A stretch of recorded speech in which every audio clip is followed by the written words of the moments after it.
Naging matagumpay ang pagpupulong ni Iranian Foreign Minister Abbas Araghchi sa Chinese counterpart nito na si Chinese Foreign Minister Wang Yi. Sa pagpupulong kasamang natalakay ang takbo ng negosasyon kaugnay ng tigil putukan, gayon din ang kasalukuyang sitwasyon sa Strait of Hormuz.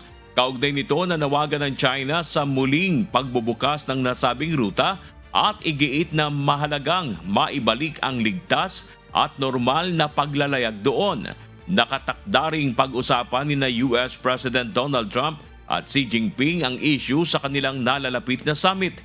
Patuloy namang itinutulak ng Beijing ang diplomasya upang maiwasan ang muling paglala ng sigalot sa gitnang silangan.